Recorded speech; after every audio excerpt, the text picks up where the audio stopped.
नमस्कार, देशोन्नतीमध्ये मी ऐश्वर्या शिंदे आपलं स्वागत करते।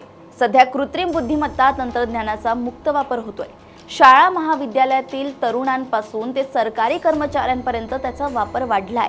अनेक प्रकल्पांसाठी AI ॲपचा वापर वाढलाय, प्लॅटफॉर्म्सचा वापर वाढलाय। पण मोदी सरकारने AIचा वापर करणाऱ्या कर्मचाऱ्यांसाठी अलर्ट जारी केलाय।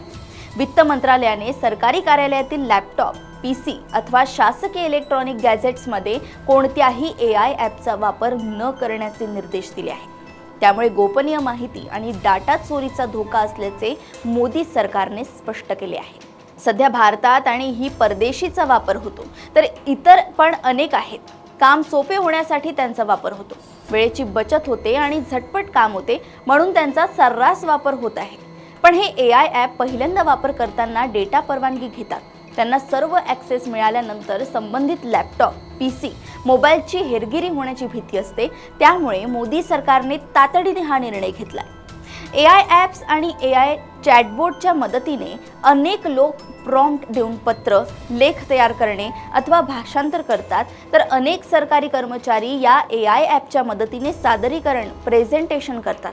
त्यासाठी फार कष्ट पडत नाही, केवळ एक टेक्स्ट प्रॉम्प्ट करून हे काम करता येते। चीनचे स्मार्ट ॲप DeepSeek सध्या लोकप्रिय ठरले आहे। या स्टार्टअपने किफायतशीर दरात सेवा उपलब्ध करून दिल्याने एकच खळबळ उडाली आहे। चीनचे हे स्टार्टअप जवळपास 20 महिने अगोदर सुरू झाले होते। 20 जानेवारी 2025 रोजी DeepSeek R चॅटबॉटच्या वापरात अचानक तेजी आली।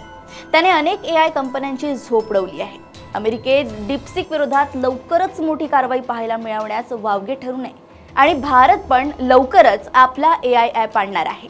अशाच घडामोडी व अपडेट सोबत पुन्हा भेटूया देशोन्नतीमध्ये। बघत रहा देशोन्नती। नमस्कार।